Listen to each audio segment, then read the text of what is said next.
Donc aujourd'hui, nous allons commencer par le texte proprement dit, c'est-à-dire l'hommage qui est adressé par Nagarjuna. Donc c'est le texte racine. Donc il y a en fait ce qu'on appelle des stances dédicatoires, un hommage que Nagarjuna adresse au Bouddha Shakyamuni. Donc si vous avez le texte, vous pouvez le lire sur le texte, les stances fondamentales. Si vous avez la version Padmakara, c'est à la page 22. Et dit donc à celui qui, montrant que ce qui se produit en interdépendance n'a ni cessation ni naissance, ni interruption ni pérennité, ni venue ni aller, et n'est ni multiple ni un, montre l'apaisement des concepts, la paix.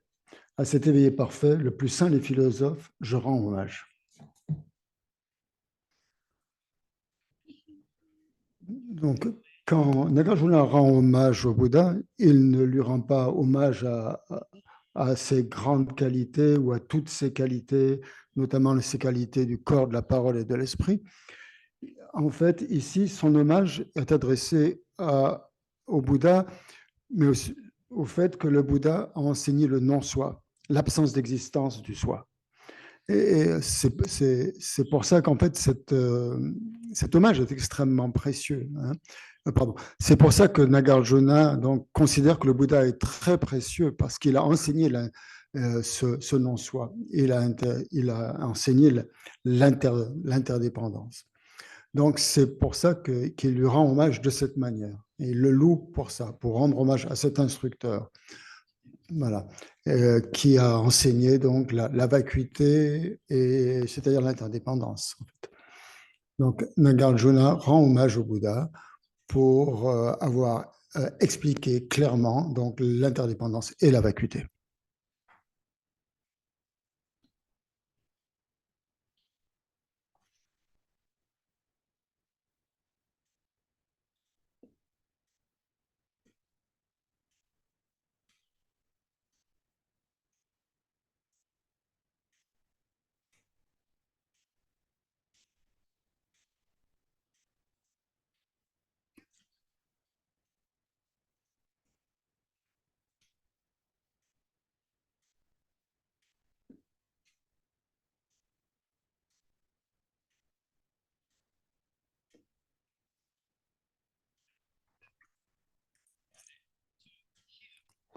Donc, en fait, bien sûr, le Bouddha a des qualités immesurables. Hein. Ses qualités du corps, ses qualités de la parole, ses qualités de l'esprit sont absolument incommensurables. Mais en fait, ici, Nagarjuna ne rend pas hommage à ses qualités spécifiques du corps, de la parole et de l'esprit. C'est pas ça, en fait, sur quoi il se concentre. Sur quoi il se concentre, en fait, c'est sur l'enseignement, le fait que le Bouddha a enseigné l'interdépendance. D'après Nagarjuna, c'est ça la qualité la plus précieuse du Bouddha. Le fait qu'il ait vraiment exposé la nature véritable des phénomènes, c'est-à-dire donc l'interdépendance. Donc pour Nagarjuna, c'est ça, donc le plus important. Et c'est pour ça qu'il lui rend hommage, et pas pour d'autres qualités, même si ces qualités sont absolument incroyables. Ces qualités du corps, de la parole et de l'esprit, mais c'est pas ça qui compte ici.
Donc, dans le texte, c'est ce qui est dit ici, celui qui a montré que ce qui se produit en interdépendance n'a ni cessation ni naissance. Donc, kak, ça veut dire cessation, c'est-à-dire quelque chose qui s'arrête en fait. Quelque chose existait à un moment donné, et puis cette existence a cessé d'exister, a cessé. Donc, quand vous pensez donc à cela, il y a en fait une cessation. Il y a en fait une cessation, on pourrait dire, qui a un changement. Il y a un changement d'un instant à l'autre. Donc, en fait, il y a quelque chose qui cesse. Donc, on ne peut pas dire que les choses ne cessent pas. Donc, en fait, à un certain niveau, à un certain moment, quel que soit l'objet, en fait, il naît, en fait, il est né, mais en fait, il n'est pas né, en fait, de manière, de par sa propre nature, hein, de par sa propre naissance. Hein. Parce que, donc, c'est pour ça qu'il ne faut pas croire qu'il n'y a pas de cessation, qu'il n'y a pas de naissance. Bien sûr qu'il y a une cessation, bien sûr qu'il y a une naissance.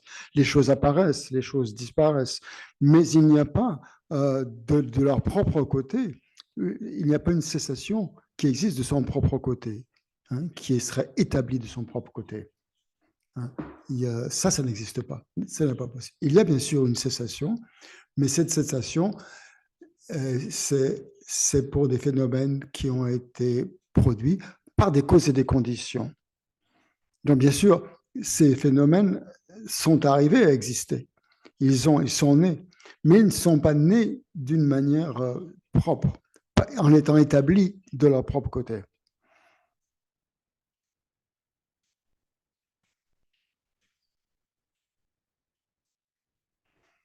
Bien sûr, on peut dire que c'est la même chose, en fait, pour la naissance et pour la cessation.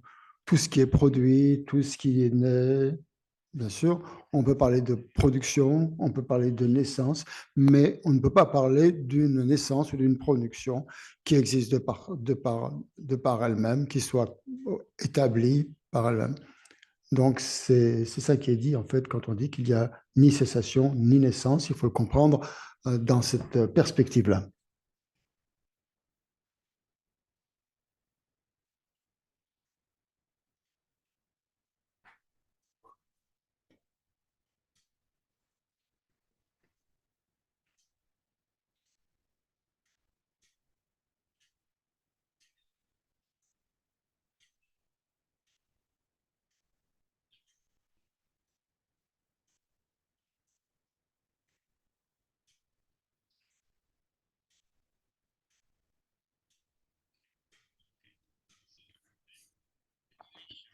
On parle aussi d'interruption ici, ou d'annihilation, ça dépend comment on le traduit. Donc, bien sûr, c'est pareil, donc les phénomènes peuvent être annihilés. Par exemple, les perturbations mentales dans le continuum mental peuvent disparaître, peuvent être annihilées. Mais de la même manière, il n'y a pas d'annihilation ou d'interruption qui existe de son propre côté, qui soit établi par nature. Mais donc, bien sûr, il y a une interruption, une annihilation qui dépend de causes et de conditions.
Nous en sommes donc à l'hommage, hein. Donc, le texte qu'utilise Geshe-la donne aussi un commentaire, hein. Il s'appuie aussi sur un commentaire.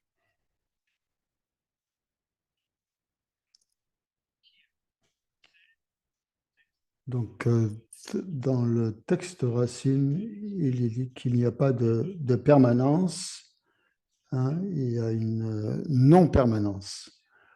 Donc, le permanent veut dire donc en fait, ou impermanent veut dire que ça change d'instant en instant. Donc, c'est ça la définition. Donc, bien sûr qu'il y a si on parle du continuum de l'esprit, par exemple, du continuum mental, il y a les choses, il y a une forme de permanence, en fait. On pourrait dire qu'en fait, il n'y a pas de temps de référence, il n'y a pas de début de référence. Mais, donc, on peut dire qu'il y a une permanence, mais il n'y a pas de permanence qui soit vraiment établie, qui soit établie de par elle-même. C'est comme la naissance, c'est comme la cessation. Donc, on ne peut pas parler de permanence qui soit vraiment établie. Donc, ça dépend toujours de causes et de conditions. Donc, c'est toujours en dépendance de causes et de conditions. On peut parler de permanence.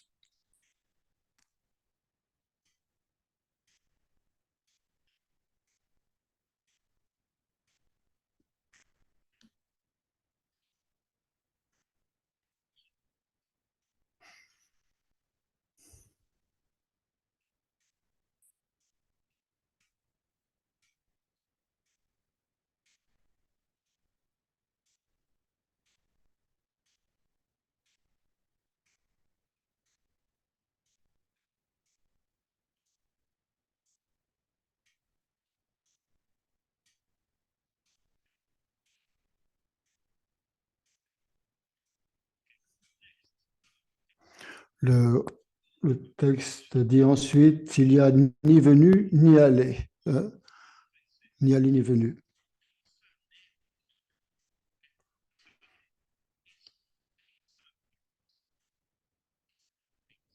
Donc, en fait, en tibétain, ça veut dire qui vient d'un lieu distant, hein, une venue d'un lieu distant. C'est ça qui est dit en tibétain littéralement, que quelque chose qui vient de loin. En fait.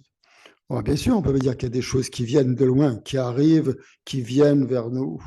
Il y a quelque chose qui, qui a lieu, il y a une venue en quelque sorte. Mais on ne peut pas dire non plus qu'il y ait une venue qui existe de par elle-même. Il y a une négation de cette venue. C'est pour ça qu'on n'a ni venu ni allé, hein. Donc en fait, quand on entend ce ni venu ni aller, il faut toujours penser, il faudrait rajouter en plus de par soi-même. Ni venu de par soi-même. Voilà. Ni aller de par soi-même. Ou,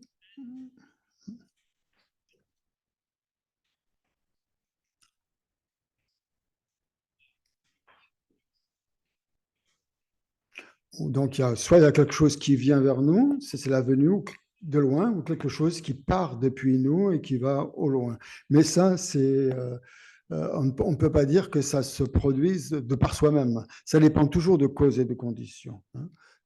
Cette venue et cette allée n'ont pas de nature véritable, de nature qui lui soit propre. Ouais. Ça ne peut pas être établi de par soi-même, hein, c'est-à-dire en essence, ou par soi-même et en soi-même. Donc tout dépend, en fait tout cela dépend de nombreuses causes, de nombreux facteurs pour qu'il y puisse y avoir aller et venu. Donc ça montre l'interdépendance en fait.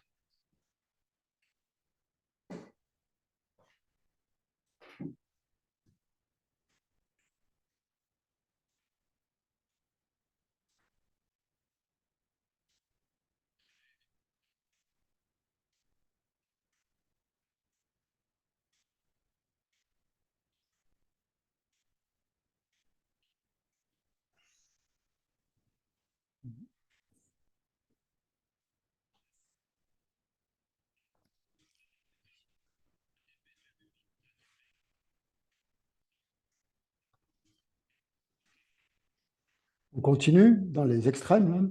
Les deux extrêmes suivants, c'est elle n'est ni multiple ni un. Donc, tadé en tibétain, ça veut dire distinct, différent. Donc, il y a deux choses et ces deux choses sont distinctes ou sont différentes. Voilà. C'est pas la même chose, en fait, c'est deux choses distinctes. Donc, elles ne sont ni différentes, ni une. Et donc, pareil, il n'y a, elle n'existe, cette multiplicité ou cette unicité n'est pas établie de son propre côté. Il ne peut pas y avoir quelque chose, une unité ou une multiplicité qui existe de son propre côté. Hein. Par exemple, une différence entre quelque chose, ben, elle dépend de ces choses-là. Elle ne peut pas être établie par elle-même. Et ça montre encore l'interdépendance.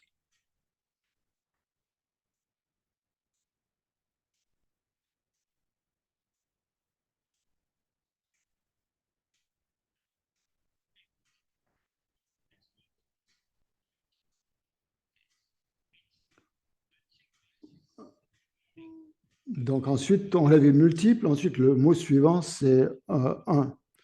Quelque chose qui est pareil, en fait, le contraire de différent. Et c'est pareil. Cette, il y a une égalité entre les choses, en fait.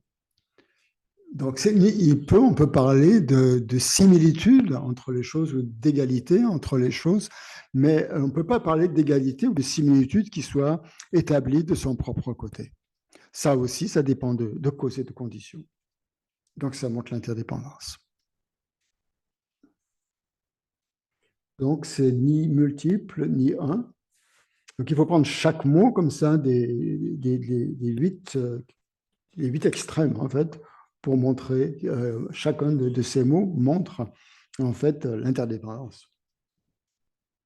Les choses ne peuvent pas être établies de leur propre côté. Mais ça ne veut pas dire qu'elles n'existent pas. C'est-à-dire qu'elles ne sont pas établies de par elles-mêmes. Quand on parle de négation, c'est dans ce sens-là qu'il faut le comprendre.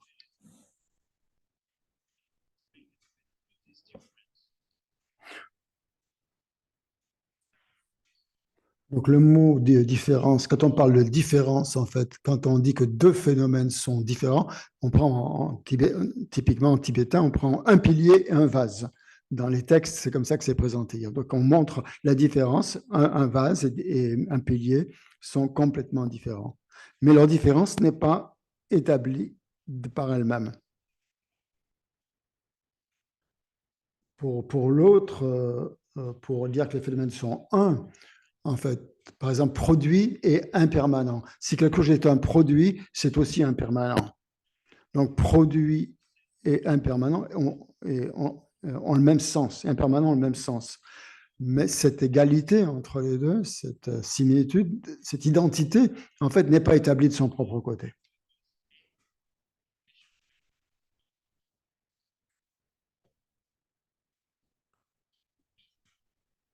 Donc, en tibétain, il y a un changement. Avant, on avait mais, une négation, et là, on a min qui est aussi une autre négation, mais qui est un petit peu différente.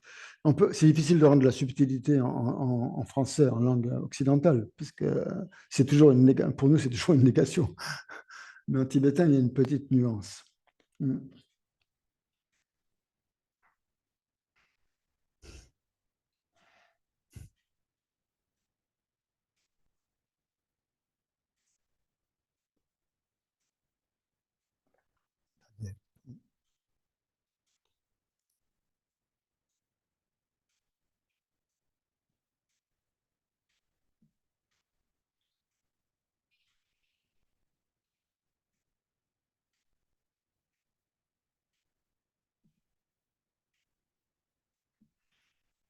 Mm.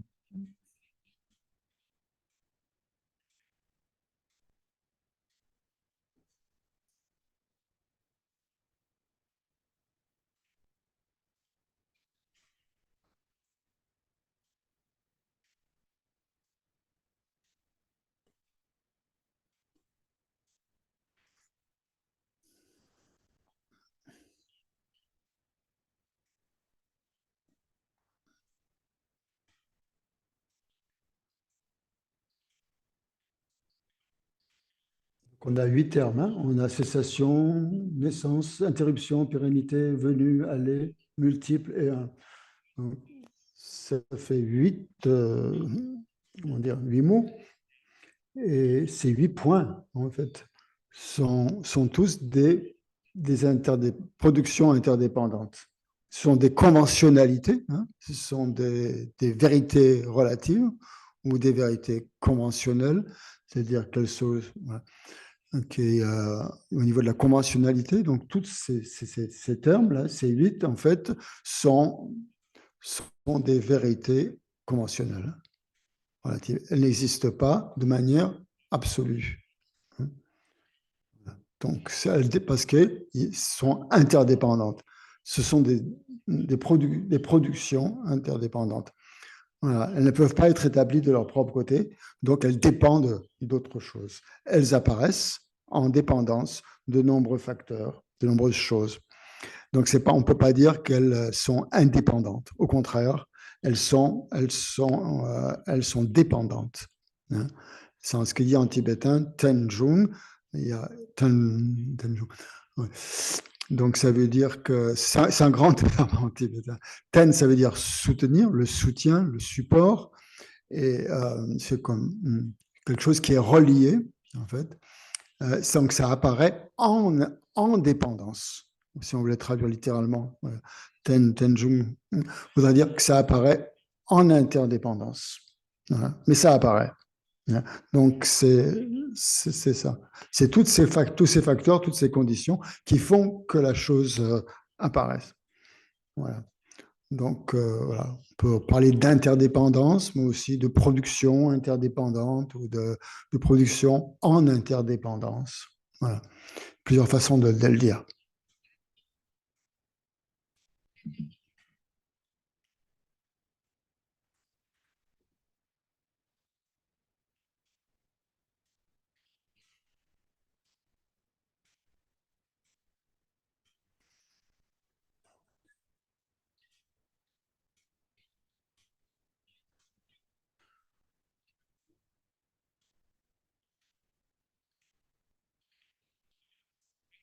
Donc, en fait, ces 8 aspects montrent l'interdépendance.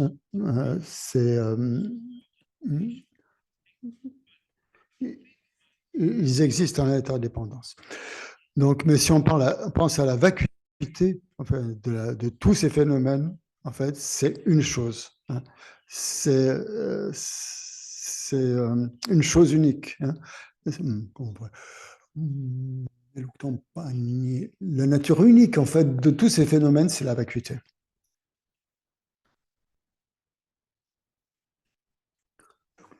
C'est-à-dire la nature fondamentale, en fait, de tous les phénomènes. Et une, c'est la vacuité. Donc, de ces 8 aspects, cessation, naissance, etc. Si on cherche vraiment la nature fondamentale de ces 8 points, en fait, c'est l'être vide. C'est la même chose pour les 8. Et cette chose unique, en fait, c'est la vacuité. C'est l'être vide. Vide d'existence propre.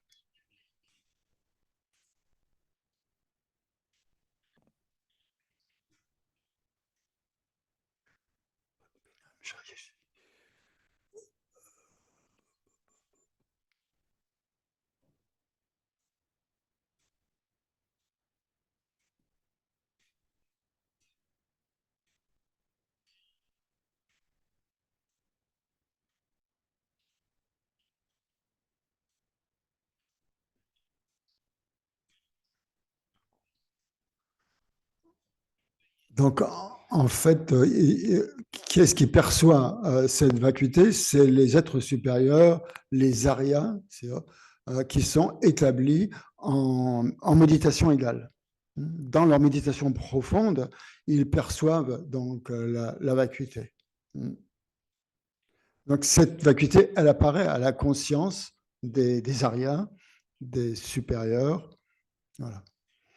On parle de 5 voies, hein,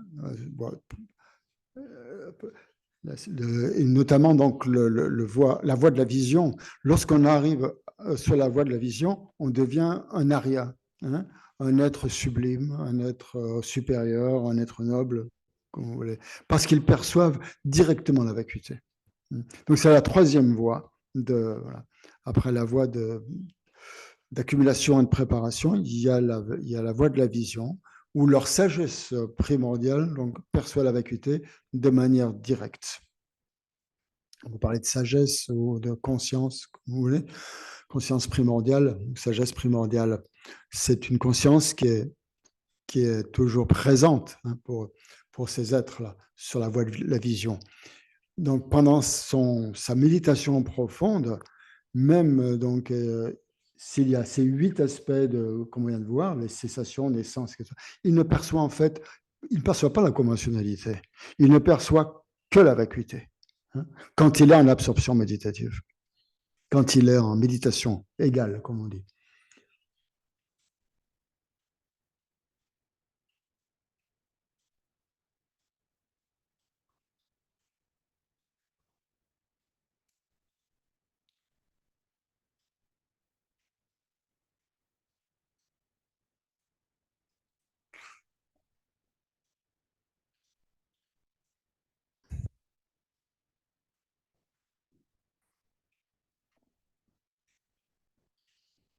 Le terme que vous connaissez sans doute, le terme yéché, hein, qu'on traduit par sagesse primordiale, donc primordial, hein, c'est ce qui est traduit yé, en fait, yéché, hein, voilà, ou originel. En fait, mais si on dit primordial, originel, ça veut dire qu'il y a un temps. Mais là, en fait, c'est une conscience qui est toujours présente, en fait. Donc, ça, quand on parle de yéché, c'est ça. Donc, quand on parle donc de cette absence d'absence de lien au temps, en fait, tous les phénomènes sont vides, voilà, en tout temps. Et donc, la sagesse, qui est la conscience qui réalise cela, est yéché. Donc, en fait, le yéché, c'est une conscience éveillée qui, pendant la méditation égale, perçoit la véritable nature de tous les phénomènes sans faire référence au temps. Hein. Ils ont toujours été vides, hein, de manière primordiale. Tu vois.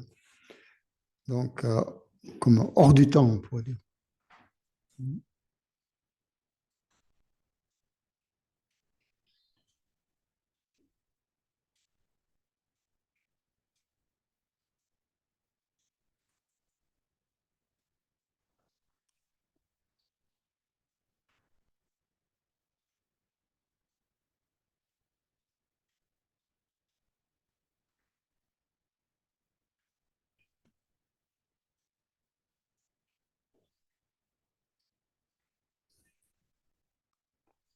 Donc, quand on dit qu'il n'y a pas de cessation, qu'il n'y a pas de naissance, qu'il n'y a pas de... Il faut comprendre le contexte dans lequel cela est.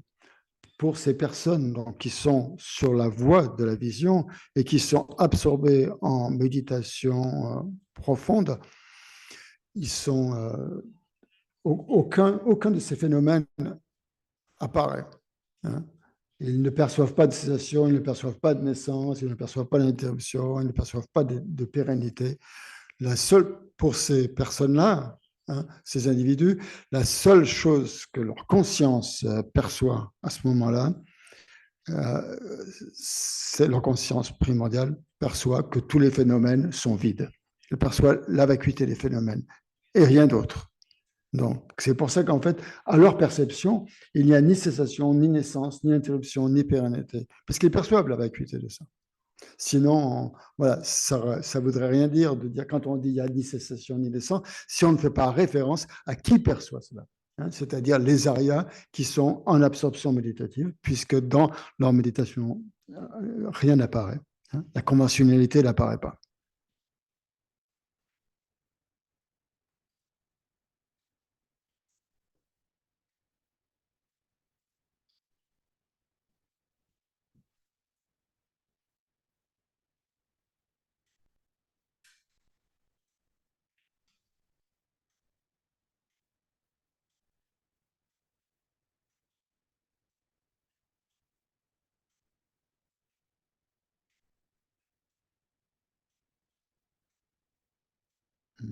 Mhm.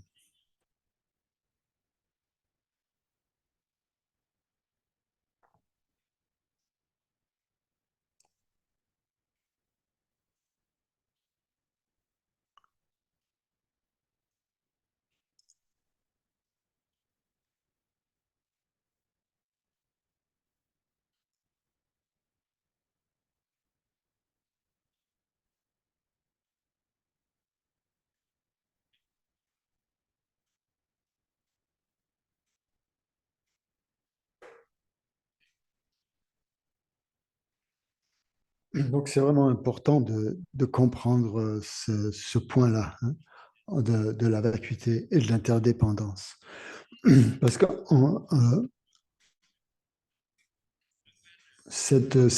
bon, on répète un peu la même chose, cette conscience qui perçoit que tous les phénomènes, quels que soient donc, ces phénomènes, hein,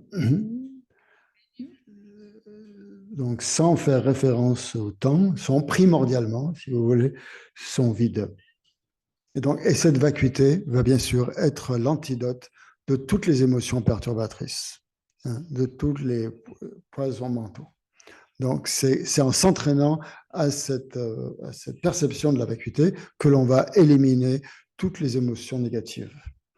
Donc si l'on se penche simplement sur cette conscience primordiale, en fait, elle a une importance capitale parce que c'est ça qui va éliminer tout ce qui est négatif. Le voile, en fait, le voile émotionnel, c'est ça. En plus, si on combine cette conscience avec l'amour, la compassion, la bodhisattva, en ce moment, on est donc sur la voie des bodhisattvas et on va éliminer le voile cognitif, c'est-à-dire le voile à l'omniscience. Donc, grâce à cette sagesse primordiale, on va vraiment se libérer de la souffrance, de et même des empreintes de toutes les émotions perturbatrices pour atteindre le nirvana d'un Bouddha, hein, pour atteindre le nirvana. C'est-à-dire qu'on est libéré de l'existence cyclique, on est libéré du samsara grâce à cette sagesse. Donc c'est pour ça que c'est vraiment important de la cultiver, parce que c'est l'antidote de toutes les émotions négatives et aussi du voile émotionnel et du voile cognitif, hein, les deux types de voile.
Donc, le commentaire dit que quelles que soient les choses, qu'elles soient internes ou qu'elles soient externes, quels que soient les aspects, en fait, tout ça, toutes ces choses, tous les phénomènes sont vides d'existence propre, ne sont pas établis par eux-mêmes, sont vides d'être établis de par leur propre côté, par eux-mêmes.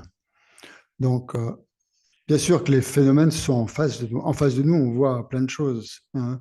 On ne peut pas dire qu'il n'y a rien. Il y a des phénomènes. Ils sont présents.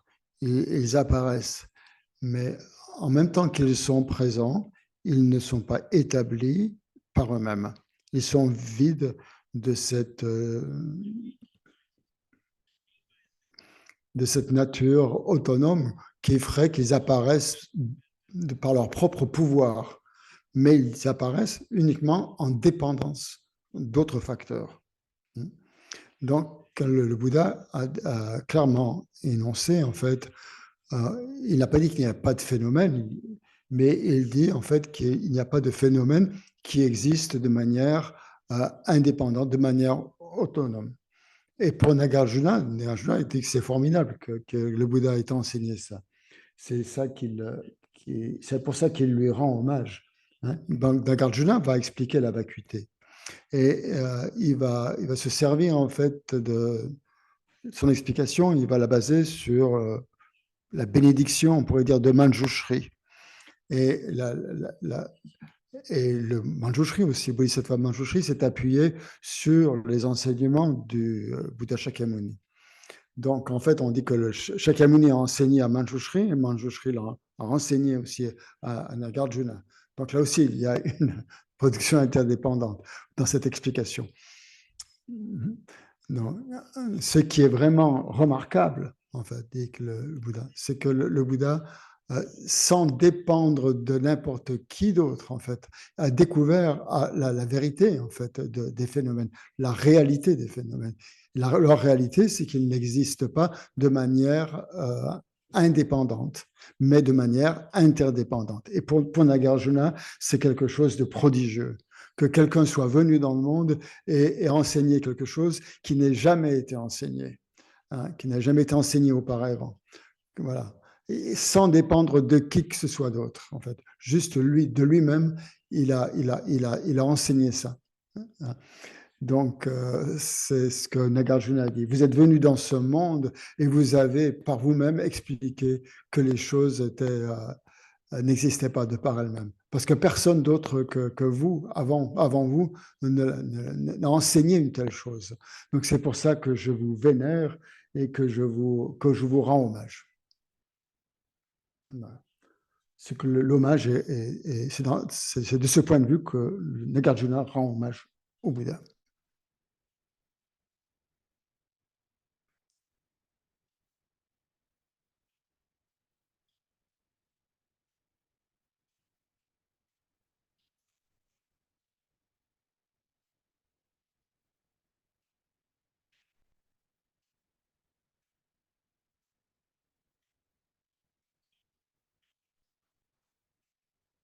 Donc, on doit comprendre que le Bouddha est arrivé dans ce monde pour enseigner que les phénomènes n'existaient pas de par eux-mêmes. Voilà, il n'y a rien qui existe de par soi-même. Il a nié ça, en fait, cette existence indépendante. Donc, pourquoi c'est vraiment important? Parce que vraiment, pour arriver sur la voie de la libération, c'est un aspect absolument important, essentiel à comprendre, cette absence d'existence véritable de son propre côté. Okay.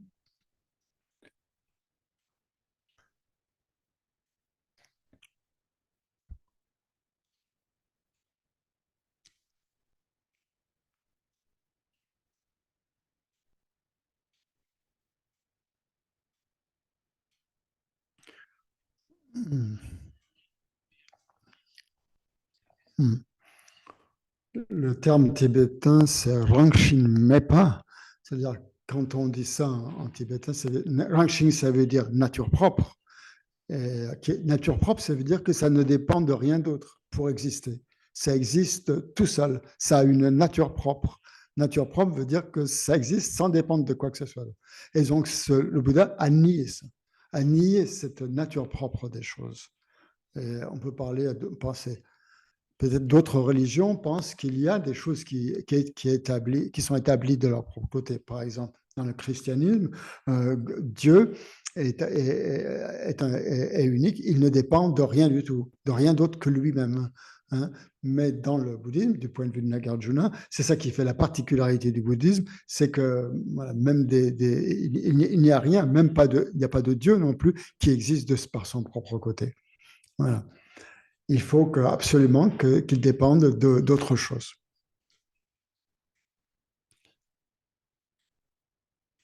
Donc, ça veut dire que rien, c'est le terme que rien n'est établi de par son propre côté ou par sa propre nature. Rangshin Majupa.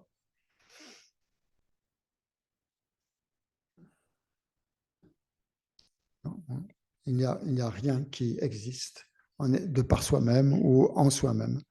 Tout est vide de cette existence propre, de cette nature propre, d'une existence par sa propre nature. Voilà. On ne peut rien n'apparaît de soi-même sans dépendre d'autre chose. Voilà. C'est ça qu'il faut comprendre. Et c'est ça que le Bouddha a montré.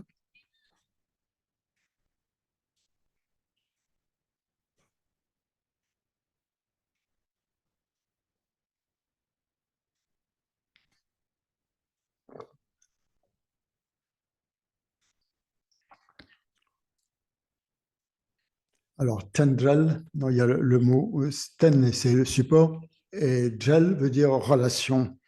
Alors, quand on parle de tendrel, ça veut dire qu'ils sont soutien et connexion. Donc, ça veut dire que d'abord, ils sont soutenus par des causes et des conditions. Voilà. Voilà. Ils s'appuient sur des causes et des conditions pour leur existence. C'est le sens de ten, le support. Ils prennent appui sur quelque chose.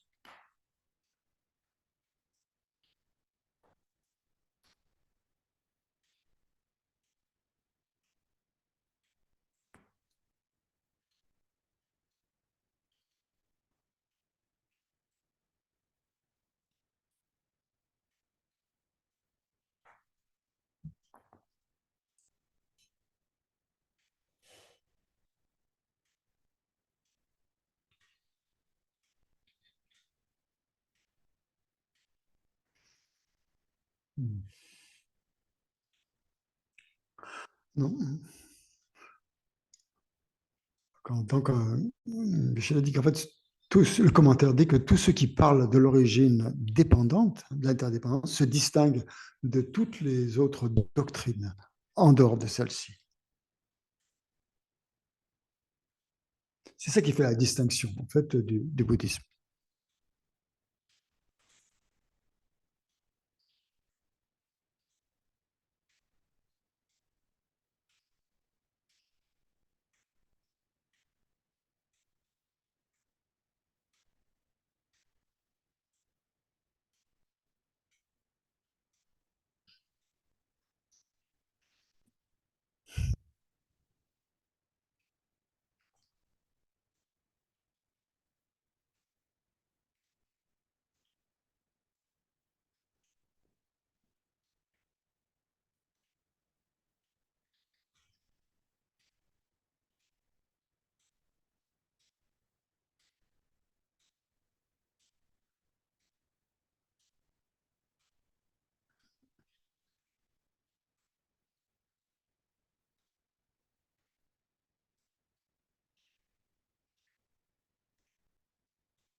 Donc, quand on parle de Tendrel, donc c'est-à-dire l'interdépendance, que les choses existent du point de vue en relation avec d'autres, Tantal.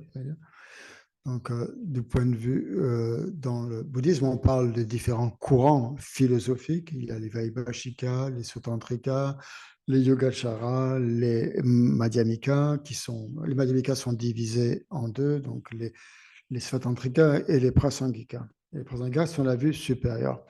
Donc, cette idée est acceptée différemment selon les écoles. Cette idée d'interdépendance est acceptée différemment par les différentes écoles bouddhistes. Les Sotantrika et les Vaibhashika acceptent que les choses existent en dépendance de causes et de conditions, c'est-à-dire qu'il y a une relation avec les causes et que tout apparaît, que les choses apparaissent en dépendance de causes et de conditions. Ça fait partie. Ils acceptent cette vue. Pour qu'une chose apparaisse, pour qu'une chose soit présente, il faut qu'il y ait des causes et des conditions. Donc pour eux, c'est tout à fait correct de dire ça. Après, pour les Chittamatrins, les Gachara, ils disent que bien sûr que c'est vrai, mais ce n'est pas simplement ça qui est expliqué ici. C'est-à-dire que les choses existent bien sûr en dépendance de causes et de conditions, mais aussi il faut aussi avoir une certaine accumulation de facteurs en fait pour qu'une chose apparaisse. C'est pas simplement des causes et des conditions.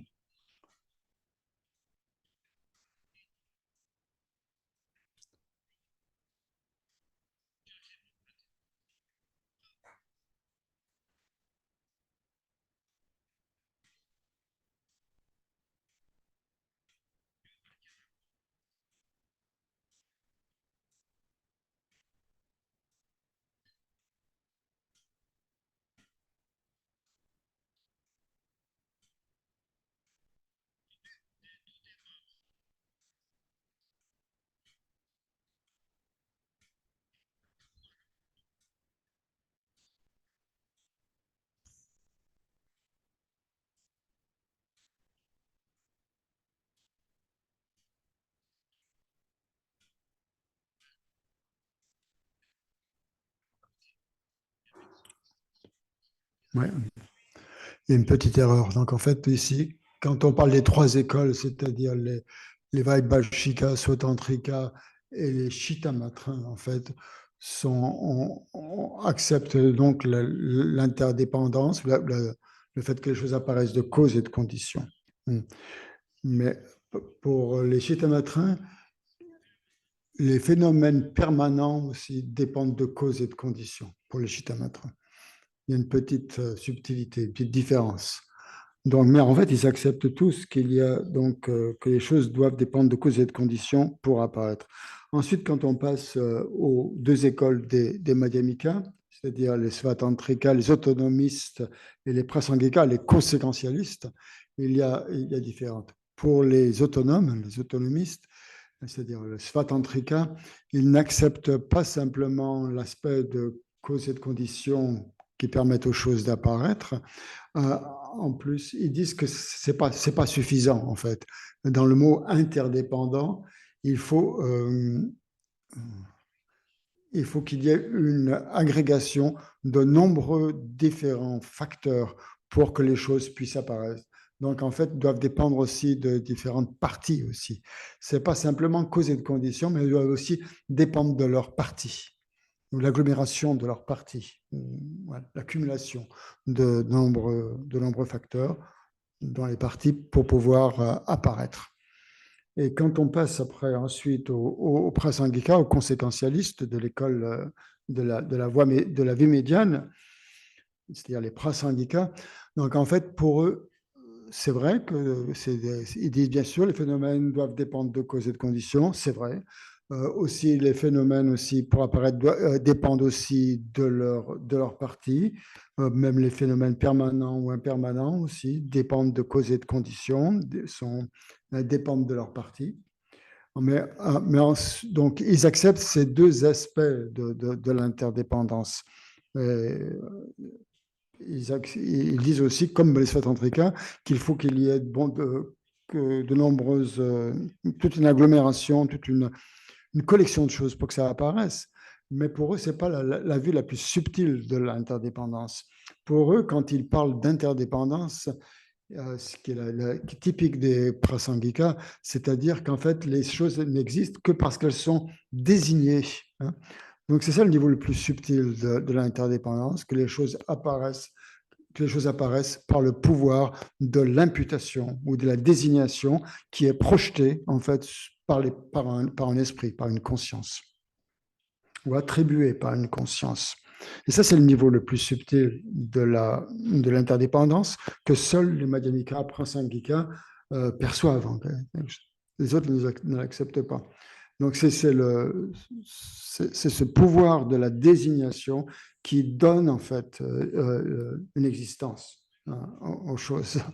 Donc, c'est un point très subtil. Et il n'y a que les Prasangika qui ont cette vue que les choses n'existent qu'en dépendance d'un esprit, en fait, qui leur attribue une désignation.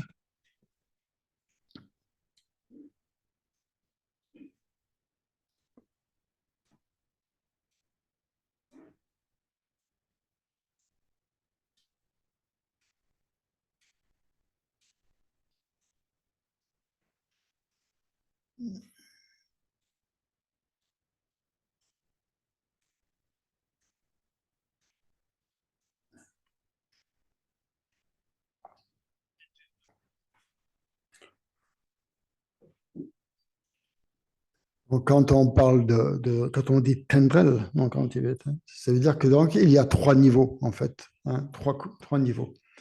Donc le premier niveau, le plus grossier, c'est que les choses sont produites en dépendance de causes et de conditions. Le deuxième niveau, c'est que les choses donc sont produites ou apparaissent en dépendance de leur partie. Hein, voilà. C'est l'interdépendance. C'est le deuxième niveau de l'interdépendance. Le troisième niveau, c'est que les choses, en fait, n'existent que comme simple désignation. Il n'y a rien d'autre que ça. Donc, pour que les phénomènes sont ce qu'ils sont, et pour être ce qu'ils sont, ils doivent dépendre d'une désignation attribuée par l'esprit. Et ça, c'est difficile à comprendre. C'est le point le plus subtil dans la vue. Hein. C'est pas simplement qu'ils sont désignés, mais c'est la seule chose, en fait. C'est leur seul niveau d'existence. Hein. C'est la simple désignation. Ils sont simplement désignés. Ils existent par simple désignation. Voilà. Et donc ça, c'est très, très important de bien comprendre ce point, hein, ces trois aspects de l'interdépendance, du plus grossier au plus subtil.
Donc vous comprenez maintenant quand on parle d'interdépendance, quand on parle de tendrel, hein, c'est qui se produit en interdépendance, les différents niveaux.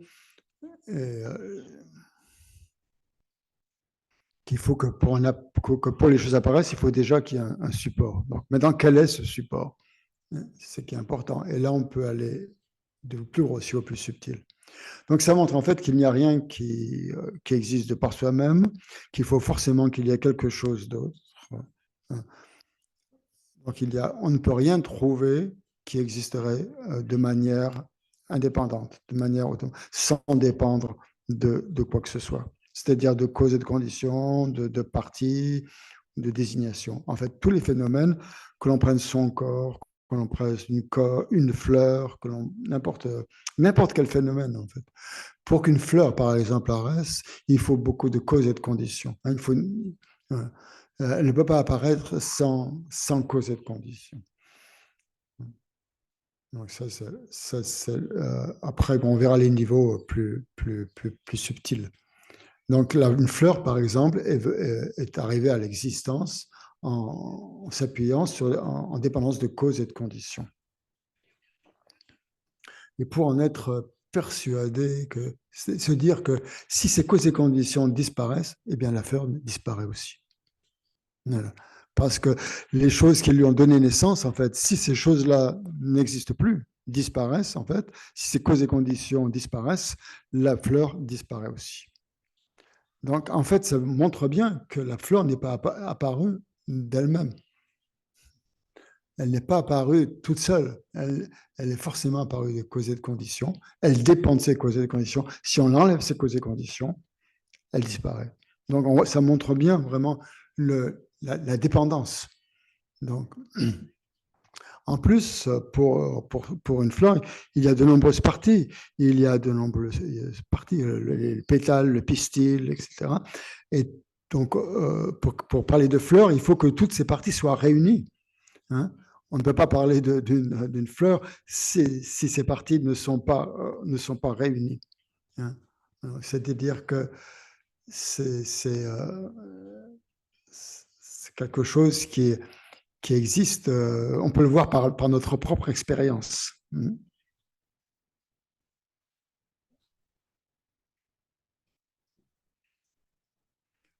Donc, c'est quelque chose dont que nous devons réfléchir, nous devons donc baser cela sur notre propre expérience pour arriver à cette conclusion. Il faut nous appuyer sur les phénomènes que l'on voit, que l'on perçoit, que l'on a devant soi, pour voir qu'il n'y a rien qui existe en ayant une nature propre, en étant établi de par soi-même.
Donc, vous pouvez prendre n'importe quel support pour cette explication. On peut prendre aussi l'esprit, en fait.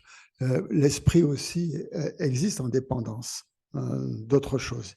L'esprit n'existe pas de lui-même. Quand on pense, par exemple, aux facteurs perturbateurs qui sont dans l'esprit, eux aussi dépendent de causes et de conditions. Ils n'apparaissent pas tout seuls. Pour apparaître, il faut qu'il y ait des causes et des conditions. Donc,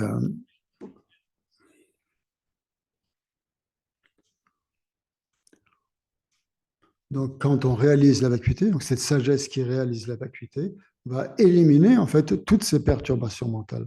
Donc c'est cette condition en fait qui va les éliminer. Hein, parce qu'en fait, il n'y a rien, il n'y a pas de perturbation mentale qui existe de par lui-même. elles existent elles aussi, donc en dépendance de causes et de conditions de nombreux aspects.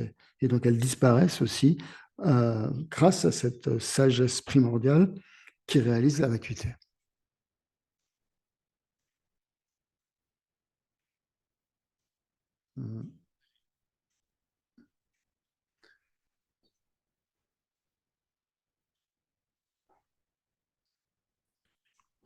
Donc, quand on montre, en fait, quand on expose cette interdépendance, en fait, il faut bien comprendre qu'il n'y a rien qui existe de par soi-même. Il faut aller au plus profond.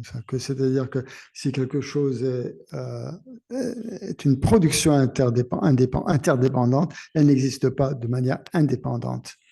Donc, et là, on arrive à ce qu'on appelle cette connaissance supérieure, sharab, hein, qui est cette connaissance supérieure qui perçoit clairement cet aspect de la production interdépendante. Et donc la vacuité, c'est-à-dire le fait de ne pas être établi de son propre côté. C'est vide d'être établi de son propre côté. C'est ça que réalise donc cette conscience qui réalise la vacuité. Cette sagesse qui réalise la vacuité.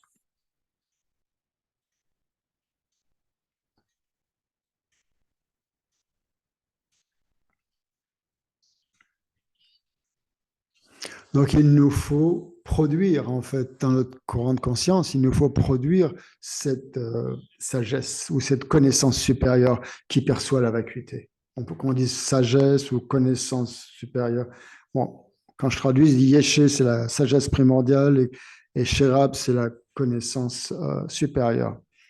Donc, c'est cette connaissance supérieure qui réalise la vacuité. Donc, si on a cette connaissance supérieure, donc petit à petit, on va éliminer toutes les perturbations mentales dans l'esprit. Si on élimine toutes les perturbations mentales dans l'esprit, on va éliminer l'ignorance. Et on va donc, on ne créera plus de karma à cause de ces perturbations mentales. Voilà. Donc, il n'y aura plus d'action qui soit motivée par des perturbations mentales et donc, bien sûr, il n'y aura plus de souffrance. Et ainsi, donc, on atteint la libération. Donc, c'est pour ça que c'est vraiment important. Donc, si l'on veut atteindre la libération, de travailler, de développer, en fait, graduellement, faire naître cette connaissance supérieure qui connaît la vacuité et l'interdépendance, qui est donc, en fait la nature fondamentale de tous les phénomènes.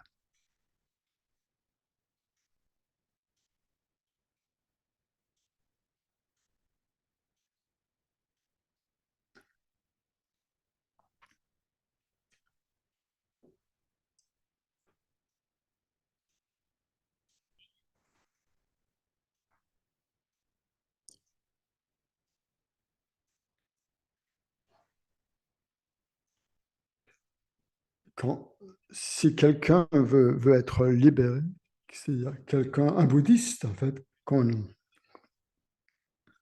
quelqu'un qui se dit bouddhiste, en fait, donc c'est quelqu'un qui veut atteindre la libération. On dit Nangpa en tibétain, c'est-à-dire quelqu'un qui veut le libérer de la souffrance, quelqu'un qui veut atteindre la libération ou le nirvana, comme vous voulez, c'est-à-dire qui veut se libérer du samsara, ou quelqu'un qui veut, plus que ça, qui veut être Bouddha, qui veut atteindre la bouddhéité.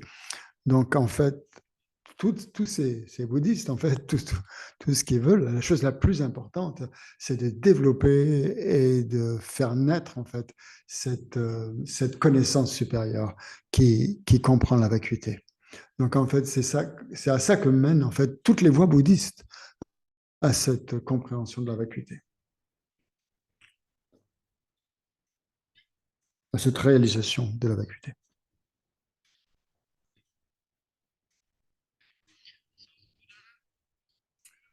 Donc, pour cela, le Bouddha a donné de très, très, très nombreux enseignements. Mais en fait, si on prend tous les enseignements du Bouddha, en fait, fondamentalement, en fait, essentiellement, toutes ces méthodes n'ont qu'un but, n'ont qu'un dessein, n'ont qu'un objectif, en fait, c'est de nous permettre, par ces méthodes, par des méthodes, nous donner des méthodes qui vont nous permettre d'arriver à la réalisation de la vacuité. Et ça, c'est le seul but, c'est le seul objectif de l'enseignement, des enseignements multiples du Bouddha, d'amener les disciples à cette réalisation de la vacuité.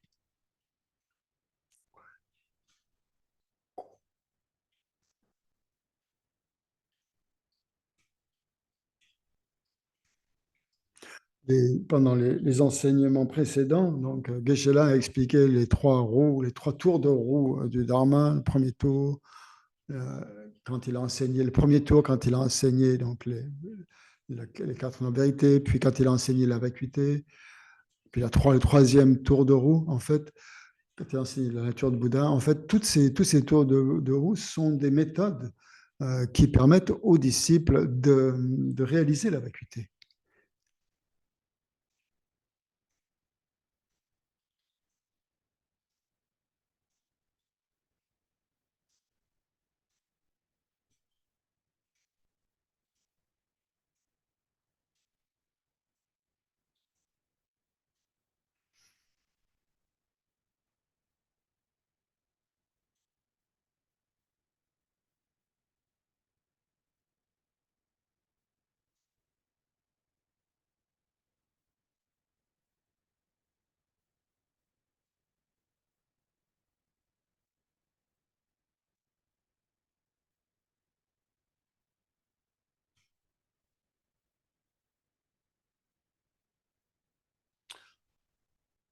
Donc, quand on passe à la vacuité, quand on parle de la vacuité, il y a plusieurs aspects. Il y a le premier aspect, donc, c'est d'étudier, d'écouter les enseignements, d'étudier ces enseignements.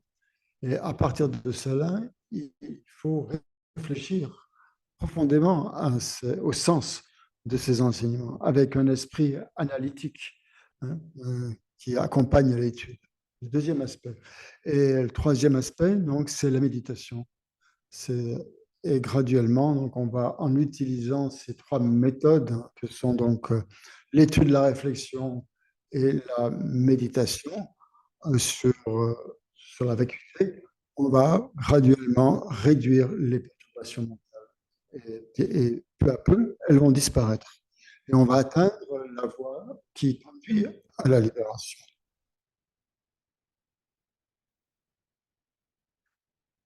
Donc, et comme c'est dit dans le texte, il n'y a pas d'autre voie. Si l'on si l'on cherche un raccourci, hein, pour atteindre l'éveil, en fait, Péchala dit, c'est impossible. Il n'y a pas d'autre voie. C'est la seule voie qui permet d'atteindre la libération. Voilà, apprendre à étudier la vacuité, y réfléchir et méditer. Péchala dit, c'est la seule voie.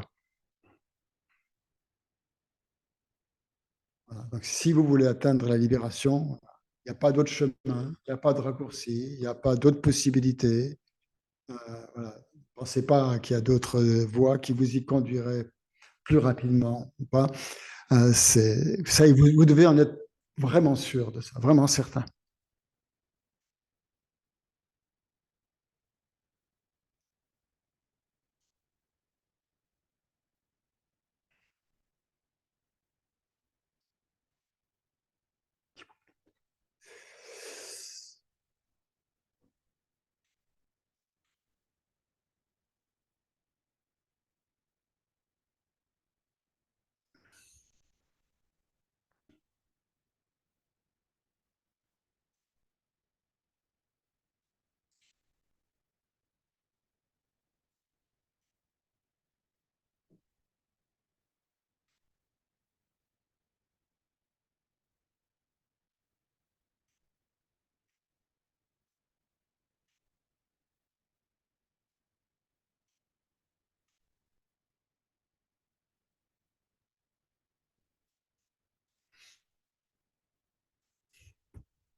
Parfois, donc, il nous arrive d'être mécontents ou de ne pas vraiment de pas se sentir très bien, d'être un peu mal à l'aise.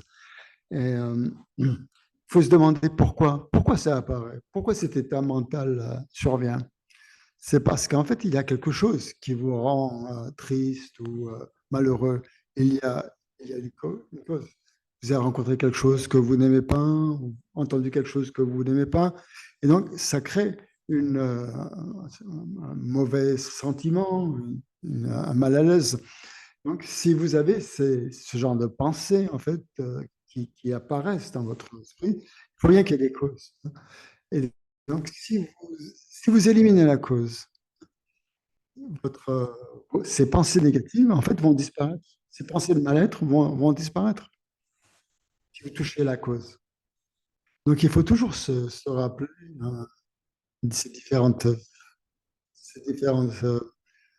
cette louange au Bouddha qui est vraiment très, très importante quand il n'y a ni cessation, ni naissance, ni permanence, ni pérennité, ni venir, ni aller, ni multiplicité, ni unité. Donc, chaque fois que vous êtes confronté à un mal-être, à un malaise, pensez à ça. Pensez qu'en fait, ça veut dire qu'il n'y a pas de cessation qui va apparaître d'elle-même. Quelque chose, ce sentiment est apparu en raison de causes et de conditions. Donc, il faut que je m'attaque à ces causes et de conditions. Donc, essayez d'utiliser ces mots, en fait, de bien apprendre ces mots pour les utiliser quand vous en avez besoin.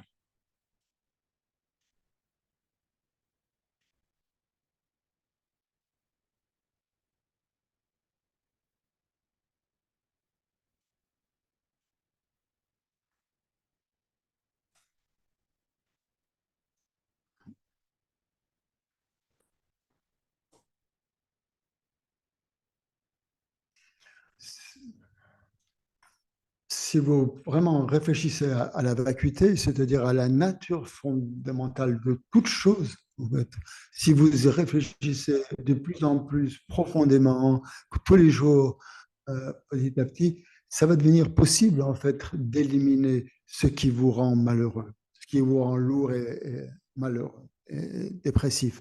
Donc, ces choses-là vont disparaître petit à petit. À ce moment-là, il n'y aura plus rien qui, dans votre esprit, créera un mauvais sentiment, une mauvaise pensée. Et à ce moment-là, vous serez libre. Votre esprit sera libre de ces mauvaises pensées. Et qu'est-ce qu'il y aura dans votre esprit? Il n'y aura que de la joie.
Si vous réfléchissez à la façon dont les perturbations mentales mentales apparaissent dans votre esprit. Et c'est toujours, donc, ça s'appuie toujours sur le fait que l'on considère que toutes les apparences existent véritablement, existent d'elles-mêmes. C'est parce qu'on a cette saisie de l'existence véritable des choses, comme si on pouvait les toucher. En général, on a tendance à montrer les choses qui sont à l'extérieur de nous, puis les rendre responsables pour, comme des causes, en fait, causes de notre colère. Par exemple, je me sens, je déteste cette situation, et donc on pose devant soi une situation qui existe véritable et qui nous rend véritablement malheureux. Donc, qui crée cette mauvaise sensation, ce mauvais sentiment. Donc, il faut penser qu'en fait, ces perceptions, en fait, toutes ces perturbations mentales dépendent de notre perception que les choses existent à l'extérieur de nous, qu'on pourrait vraiment, qu'elles apparaissent d'elles-mêmes à l'extérieur. Et c'est ça qu'on appelle la saisie, en fait. C'est on saisit l'existence véritable des choses comme étant extérieures, alors qu'en fait, ce n'est pas comme ça. Donc, si au contraire, donc on pense que tout est comme une illusion, que tout ce qui apparaît est comparable à une illusion, en fait, on ne peut pas s'y accrocher, on ne peut pas saisir une hallucination, une illusion, hein. Donc, il n'y a pas de support, en fait, parce qu'il n'y a aucun support réel sur lequel on puisse s'accrocher. Donc, en fait, si on voit les choses comme ça, bien sûr, les perturbations mentales ne vont pas apparaître. Donc, ça, c'est très important d'essayer de faire ça, de comprendre et d'essayer de faire ça. Parce que, bien sûr, nous sommes affligés par ces perturbations mentales, par l'orgueil, la jalousie, le désir, la haine, l'aversion, tout ça. Donc, en fait, toutes ces émotions perturbatrices sont toujours, en fait, fondées sur une saisie, une croyance, une appréhension de l'existence véritable des choses de leur propre côté.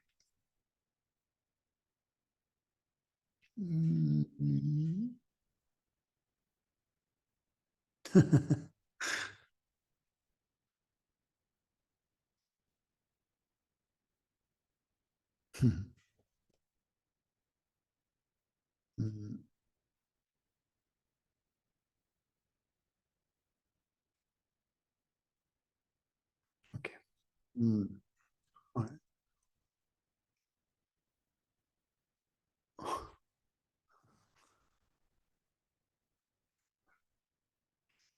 Ok, je lui ai demandé combien de temps devait durer cet enseignement, jusqu'à quelle heure il fallait aller. Et Sylvain lui a répondu, la dernière fois, on avait fait 2 heures. Et je me demandé si c'était peut-être pas un peu trop, quoi, de faire 2 heures.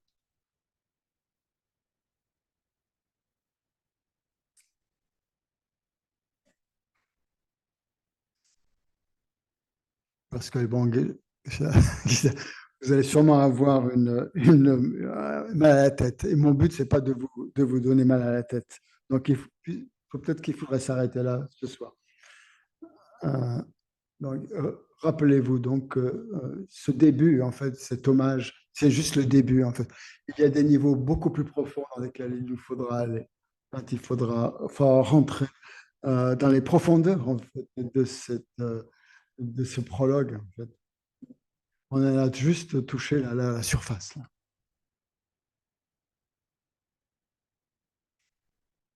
Ah.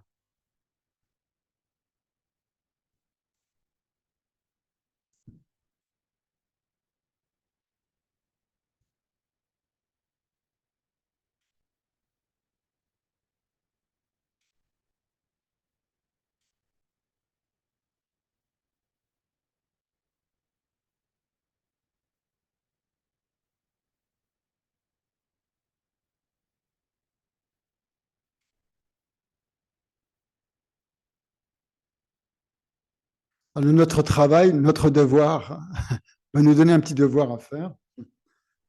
Voilà. Donc, il faut prendre une fleur, par exemple, et penser, donc réfléchir à la manière dont nous pouvons appliquer ces 8 aspects qu'on a vus, ces 8 extrêmes de l'existence. Donc, pas de cessation, pas de naissance, pas d'interruption, pas de pérennité, Pas de venue, pas d'aller, pas de multiplicité, pas d'identité, pas d'unité. Voilà. Essayez de voir que la fleur possède en fait les aspects complètement opposés. Hein. Donc, bien sûr, la fleur est née, bien sûr, la fleur peut se faner, donc, son aller, sa venue, euh, voilà. Les différences qu'il y a dans les fleurs, ou est-ce qu'il n'y a qu'une fleur, est-ce qu'il y a des fleurs différentes? Sur une fleur, réfléchissez à ces 8 points, à ces 8 aspects justement de l'interdépendance, et voir s'ils s'appliquent à la fleur. Voilà. D'essayer de réfléchir, de penser à la fleur en l'analysant à la lumière de ces 8 points, de ces 8 conditions, de ces 8 extrêmes.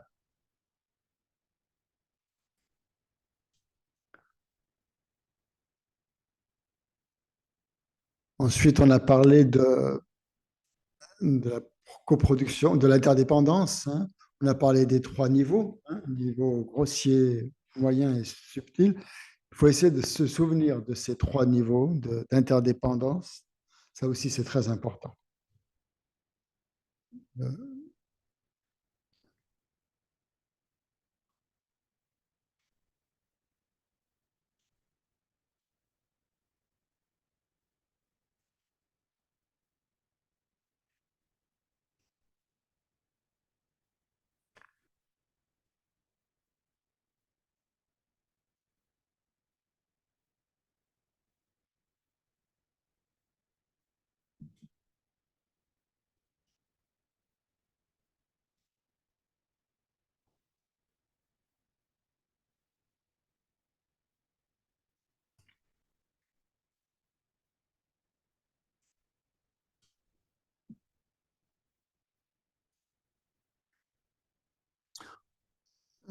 Donc, en fait, il faut aussi, on pourrait prendre aussi un autre aspect donc, pour bien étudier ce, ce texte.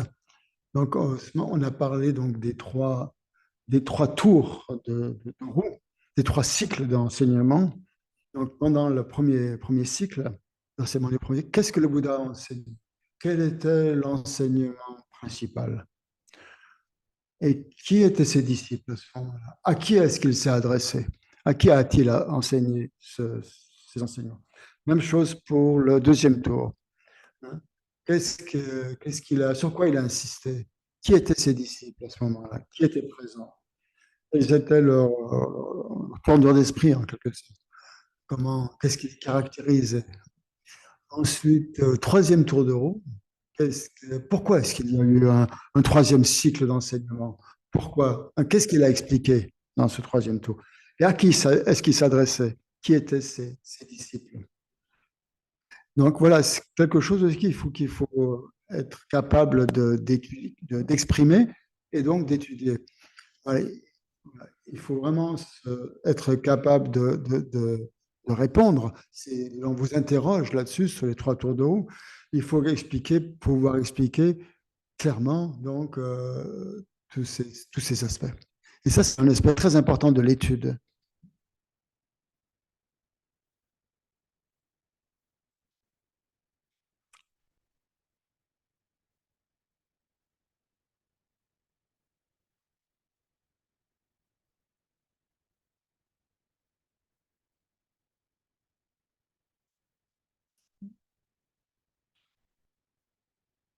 Donc ce soir, on a dit fermement en fait que parmi toutes les qualités du Bouddha, tous ces enseignements en fait aussi n'ont qu'un dessein, n'ont qu'un objectif, qu'un but, c'est de nous faire réaliser la vacuité. Et ça, il a donné de nombreuses méthodes, donné de nombreux enseignements, mais il n'avait qu'un seul objectif, c'est de réaliser la vacuité. Et ça, il faut bien y réfléchir. Pourquoi est-ce que c'est comme ça? Pourquoi est-ce que le Bouddha en donnait tous ces enseignements? Et comment est-ce que ces enseignements se ramènent à la vacuité, se rapportent à la vacuité? On va essayer voilà, de réfléchir aussi à cet aspect de l'enseignement qu'on a vu ce soir.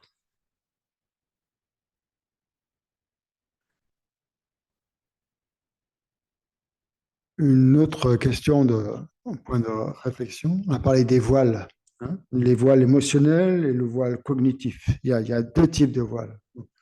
Le voile des perturbations mentales, le voile émotionnel, et le deuxième, c'est le voile à l'omniscience ou le voile cognitif. Donc, c'est le deuxième type de voile. Il faut se demander quelle est la différence entre ces deux types de voiles. Qu'est-ce qui les distingue? Donc, déjà, vous avez beaucoup de devoirs et vous avez beaucoup de choses sur quoi réfléchir pour la prochaine fois. Donc, analysez toutes ces choses. Merci beaucoup.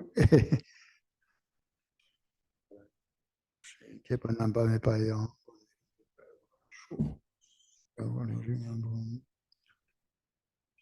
Tenzin Gyatso, Shate Site Badu Tengyo.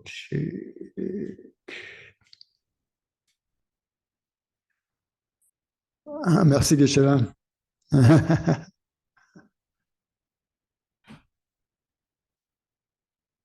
Merci beaucoup. Merci à tous. Merci, Geshe-la.